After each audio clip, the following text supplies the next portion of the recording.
Hi ஹெட்அப் கீஸ்க்கு வரவேற்கிறோம். Self கேரை பத்தி நாம பேசலாம். இது தினமும் நம்மள கவனிச்சுக்கிறதுக்காக நாம செய்யற விஷயங்கள். ஒரு ஹேர் ஸ்டைலிஸ்டா நீங்க கிளைண்ட்ஸ் நல்லா கவனிப்பீங்க. ஆனா நினைவு இருக்கட்டும், காலி டம்ளர்ல இருந்து எதையும் ஊத்த முடியாது. நீங்க உங்களையே கவனிச்சுக்கலன்னா மத்தவங்களை எப்படி கவனிக்க முடியும்? ஸ்ட்ரெஸ்ஸை கையாளுறதுக்கு நீங்க செய்யற விஷயம் தான் செல்ஃப் கேர். தன்னையே சிறந்ததா மாத்துறதுக்கான முயற்சி. உங்க எனர்ஜி லெவல ரெனியூ செஞ்சு பாதுகாத்தாதான் உங்க வேலை மற்றும் வாழ்க்கையில ஸ்ட்ரெஸ்ஸை கையாள முடியும்.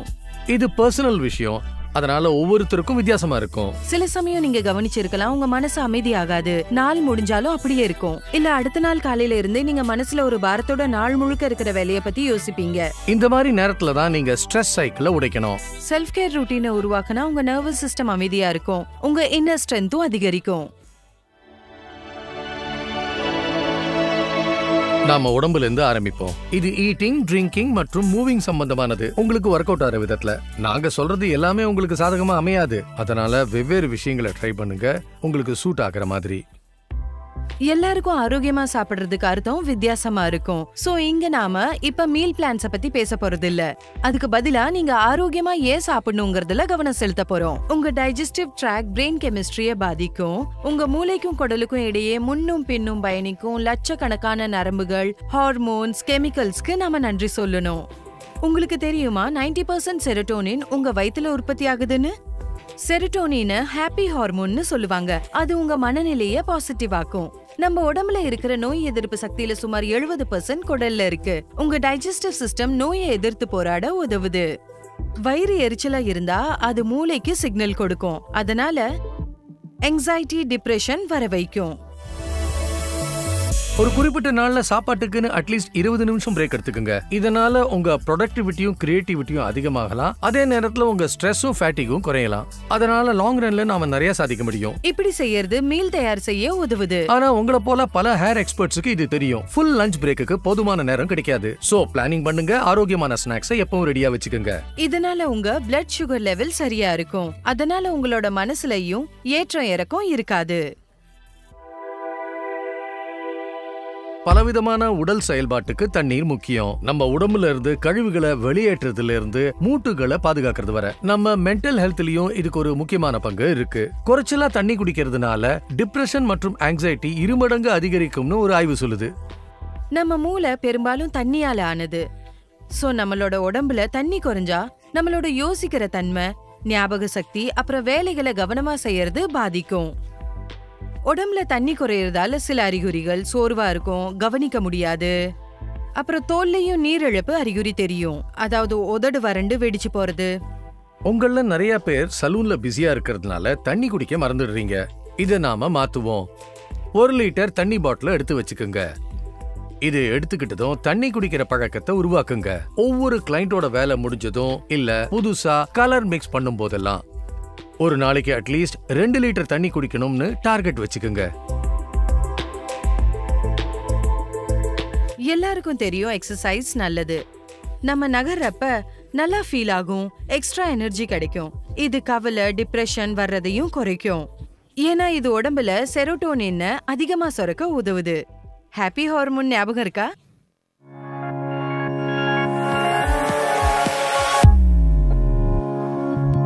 வாரத்துல 3 நாள் நான் ஃபிக்ஸ் பாக்ஸிங் செய்யறேன். 50 நிமிஷத்துக்கு கிளாஸஸ் இருக்கும். அந்த 50 நிமிஷத்துல நீங்க உங்களை தனிமைப்படுத்தி எல்லாத்தையும் தவிர்க்கணும். நீங்க எதை பத்தி யோசிக்க கூடாது. நான் வாரத்துல 2-3 தடவை எக்ஸசைஸ் பண்றேன், அதை நான் கட்டாயப்படுத்திக்கிறேன். எக்ஸசைஸ் எனக்கு மன நிம்மதியை தரும்.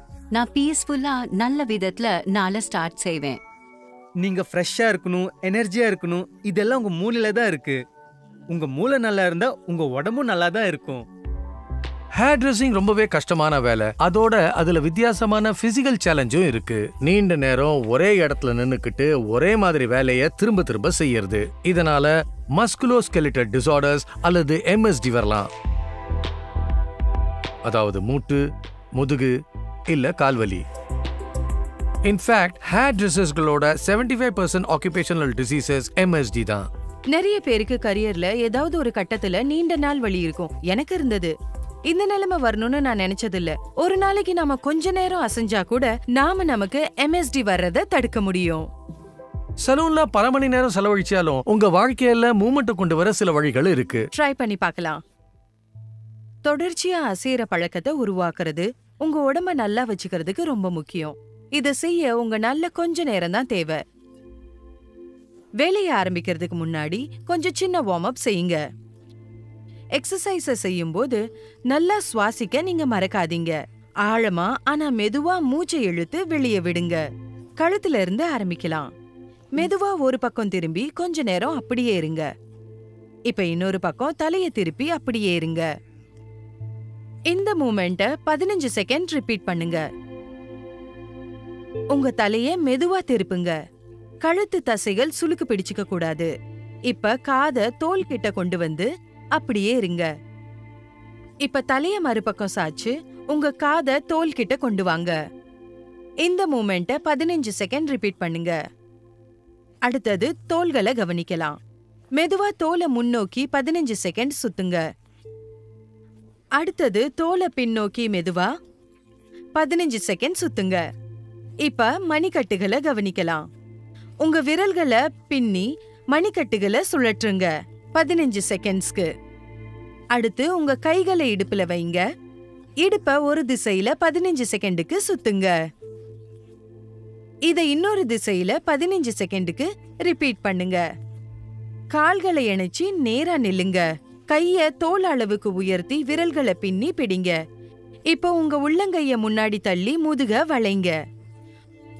உங்க முதுகு நீடிக்கிற மாதிரி உணருங்க. இதே பொசிஷன்ல 30 செகண்ட் இருங்க. இப்போ ஒரு கைய உங்களுக்கு முன்னாடி நீட்டுங்க. உள்ளங்கை வெளியிலேயும் விரல்கள் கூரைய நோக்கியும் இருக்கணும். மெதுவா உங்க விரல்களை உங்களை நோக்கி இழுங்க. இதே பொசிஷன்ல 30 செகண்ட் இருங்க. இத அடுத்த கையில ரிப்பீட் பண்ணுங்க. இப்ப ஒரு கைய உங்களுக்கு முன்னாடி நீட்டுங்க. உள்ளங்கைய உள்ளாரையும் விரல்களை தரைய நோக்கியும் இருக்கணும். மெதுவா விரல்களை உங்களை நோக்கி இழுங்க. இந்த ஸ்ட்ரெச்சஸ் உங்க கை விரல் வலியை குறைக்க உதவும். இப்ப பேலன்ஸோட ஒரு காலை தூக்கி அத பிடிச்சு வைங்க. சுவர், டேபிள் இல்ல சேர் ஏதாவது ஒன்ன பிடிச்சுக்கங்க. உங்களுக்கு பேலன்ஸ் தேவைப்பட்டா லேசா பாதத்தை பின்னாடி இழுத்து முழங்கால தரைய நோக்கி நீட்டுங்க. வயிறை இறுக்கி முதுகு வளைஞ்சு போகாம இருக்க முயற்சி செய்யுங்க. தொட முன்னாடி நீள்ற மாதிரி உணரணும். 30 செகண்ட் அப்படியே இருங்க. அடுத்த பக்கமும் ரிப்பீட் பண்ணுங்க. நாள் முழுக்க வேலைக்கு அப்புறம் கொஞ்சம் உடம்ப அசைச்சு நீட்டிக்கிறது முக்கியம். இது நாள் முழுக்க சேர்ந்த டென்ஷனை குறைக்க உதவும். நாம இப்ப பார்க்க போற கடைசி மூமெண்ட் அது மூமெண்டே இல்ல, அதாவது தூக்கம். பெரும்பாலானவங்களுக்கு 7-8 மணி நேரம் தொடர்ச்சியா தூங்கணும். அதனால அது மூளை, மனசு, உடம்ப ஆரோக்கியமா வைக்கும். தூங்கும்போது மூளைக்குள்ள டாக்ஸின்ஸை வெளியேற்றுற ஒரு அமைப்பு இருக்கு. இது உடம்பையும் மனசையும் ரீசெட் செஞ்சு அடுத்த நாளைக்கு ரெடி ஆக்குது. தினம் ராத்திரி ஒரு குறிப்பிட்ட நேரத்துல தூங்க போறது உடம்ப புதுசு மாதிரி மாத்த உதவுது. நாள் இறுதியில வெந்நீர்ல குளிக்கிறது நல்லது. அதாவது தூங்கறதுக்கு 90 நிமிஷம் முன்னாடி. இது தூக்கத்தோட தரத்தை மேம்படுத்தும்னு ஆராய்ச்சி சொல்லுது. வெயிட்டான போர்வைய போத்தி படுங்க. அது தூங்கறதுக்கும் உதவும் மற்றும் பயனுள்ளதாகவும் இருக்கும். ஆங்ஸைட்டி, டிப்ரெஷன் இல்ல ஹை லெவல்ஸ் ஆஃப் ஸ்ட்ரெஸ் இருக்கிறவங்களுக்கு. தூக்கத்துக்கு உதவுற சவுண்ட போடலாம். ஓய்வெடுக்க உதவியா இருக்கும். அதிக சத்தமான சூழல்ல வசிக்கிறவங்களுக்கு இது உபயோகமா இருக்கும். அடுத்த விஷயத்துக்கு போறதுக்கு முன்ன உங்களோட உடம்பு டென்ஷனை எப்படி கையாள்றதுன்னு நீங்க யோசிச்சு பாருங்க. ஒரு நேரத்துல ஒரு விஷயத்துல கவனம் செலுத்தணும். சாப்பிடுறது, குடிக்கிறது, அசையறது. உங்க நோட்புக்ல ஒரு ஆரோக்கியமான பழக்கத்தை எழுதுங்க. நீங்க எதை தேர்ந்தெடுத்து எப்படி செய்ய போறீங்கன்னு. வீடியோவை இப்ப பாஸ் பண்ணுங்க. முதல் ஆரோக்கியமான பழக்கத்தை தேர்ந்தெடுத்ததற்கு வாழ்த்துக்கள். மனசு நல்லா இருந்தா அன்றாட வாழ்க்கையில வர பிரச்சனைகளை எளிதா சமாளிக்கலாம். உதவக்கூடிய ஒரு சிறந்த கருவி ஏற்கனவே உங்ககிட்ட இருக்கு, உங்க பிரீத்திங்.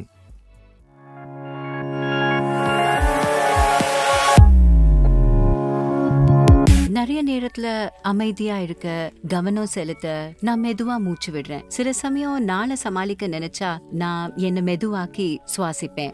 இதுதான் நான் செய்றேன். அண்ட் என் மூக்கு வழியா ஆழமா மூச்சு வாங்கி அது வயிற்றுக்குள்ள போற வரைக்கும் சுவாசிப்பேன். அண்ட் மூச்சு வெளியில போறப்போ எனக்குள்ள இருக்கிற அந்த ஸ்ட்ரெஸ் அது கொஞ்சம் கொஞ்சமா குறையற மாதிரி இருக்கும். இதுக்கு வெறும் 2 நிமிஷம் தான் ஆகும். அதுதான் நம்ம உடம்ப மிகவும் அமைதியாக்குற நேரம். மனசோட சுவாசிச்சா உடம்ப அமைதியா இருக்க சொல்ற மாதிரி இது வேகஸ் நரம்ப செயல்படுத்தும். இது நம்மளோட உடம்புக்கும் மனசுக்கும் இருக்கிற முக்கியமான பாதை. இது உங்க பாடி ஃபங்க்ஷனை கட்டுப்படுத்தும். அதாவது செரிமானம், இதய துடிப்பு, நோய் எதிர்ப்பு சக்தி, அப்புறம் நீங்க டென்ஷன் ஆனதுக்கு அப்புறம் எப்படி வேலை செய்யறது, இது எல்லாம். அடிப்படையில நீங்க டென்ஷன் ஆனதுக்கு அப்புறம் அமைதியா இருக்க உதவுறது தான் அதோட வேலை. சுவாச பயிற்சி செய்ய நிறைய வழிகள் இருக்கு. அதுல ஒண்ணுதான் பாக்ஸ் பிரீதிங். அத ட்ரை பண்ணலாமா? வாங்க பண்ணலாம். 4 என்றதுக்குள்ள இத செய்யலாம். மெதுவா நுரையீரல்ல இருக்கிற மூச்சை எல்லாத்தையும் வெளியே விடுங்க. மூக்கு வழியா மெதுவா 4 வரை எண்ணிக்கிட்டு சுவாசிங்க. 4 என்ற வரை மூச்சை இறுக்கி பிடிங்க.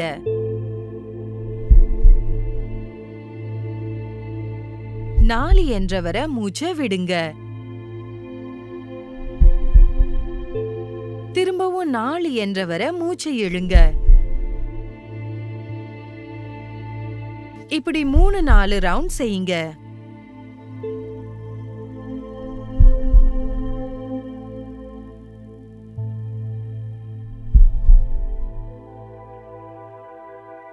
அடுத்தது தியானம் இல்ல மெடிடேஷன். சில தியானங்கள் சுவாசம், ஒலி, காட்சி பிம்பம் இல்ல மந்திரம் போன்ற ஒரு குறிப்பிட்ட உணர்வின் மீது மனதை ஒருமுகப்படுத்தி செயல்படும். தீர்ப்பு எதுவும் செய்யாம தற்போதைய நேரத்துல கவனம் செலுத்துறது இல்லனா விழிப்புணர்வா இருக்கிறது. இந்த மாதிரி தியானமும் இருக்கு. தியானம் செஞ்சா கவனம் அதிகமாகும், சுய விழிப்புணர்வு கூடும், அன்பா இருக்க உதவும், டென்ஷன் பதட்டம் குறையும்னு மருத்துவ ரீதியா நிரூபிக்கப்பட்டிருக்கு. 8 வாரம் மைண்ட்ஃபுல்னஸ் மெடிடேஷன் செஞ்சா ஆங்ஸைட்டி குறையும். அதை தவிர அதோட அவங்களுக்கு தன்னம்பிக்கை கூடும்னு சொல்லலாம். இது ஸ்ட்ரெஸ்ஸை எதிர்கொள்ளும் பொழுது சமாளிக்க உதவுது. இப்ப நீங்க என்ன செஞ்சா உங்களுக்கு உதவும்னு கண்டுபிடிக்கணும். மெடிடேஷனும் பிரீதிங் எக்ஸசைஸும் எல்லாருக்கும் இல்ல. என்ன பொறுத்தவரை நான் அமைதியா நடந்தா என்னோட மனசு நல்லா இருக்கும். ஆனா சிலருக்கு சிகிச்சை எடுத்துக்கிறது நல்லா இருக்கும். வெவ்வேறு விஷயங்களை ட்ரை பண்ணி உங்களுக்கு எது சரின்னு படுதுன்னு பாருங்க. கடைசியா செல்ஃப் கேர், நட்பு, சமூக தொடர்பு இதுல கவனத்தை செலுத்துறது. ஒரு ஹேர் ப்ரோவா நீங்க கிளையண்ட்ஸோட பேசும்போது எல்லா நேரமும் அவங்களோட சூழ்ந்திருப்பீங்க. ஆனா அது உங்க சோஷியல் நெட்வொர்க்கை ரீப்ளேஸ் பண்ணக்கூடாது. உங்க கிளையண்ட்ஸ் கூட உங்க ரிலேஷன்ஷிப் ரொம்ப முக்கியம் தான். ஆனா அது உங்க நண்பர்களுக்கு ரீப்ளேஸ்மெண்டா இருக்காது.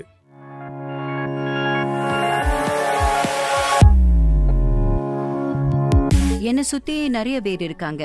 Friends, family, neighbours. இவங்க கூட பேசிக்கிட்டு ஒருத்தருக்கு ஒருத்தர் ஆலோசனை கேட்டுக்கிட்டு இருக்கோம். என் ரூல் என்னன்னா, மாதத்துல 2 தடவை என்னோட கிளாஸ் ஃப்ரெண்ட்ஸ் எல்லாரும் ஒன்னா சேர்ந்து பீர் குடிச்சு எல்லாத்தையும் மறந்து பேசிக்கிட்டு இருப்போம். ஐ திங்க் சோஷியல் லைஃப் இருக்கிறது ரொம்ப முக்கியம். அண்ட் சோஷியல் லைஃபுக்கும் நம்ம சொந்த நேரத்துக்கும் இடையில ஒரு பேலன்ஸ் இருக்கணும். பேசி பழகிறது உங்களோட மூளைய நல்லா வேலை செய்ய வைக்கும்.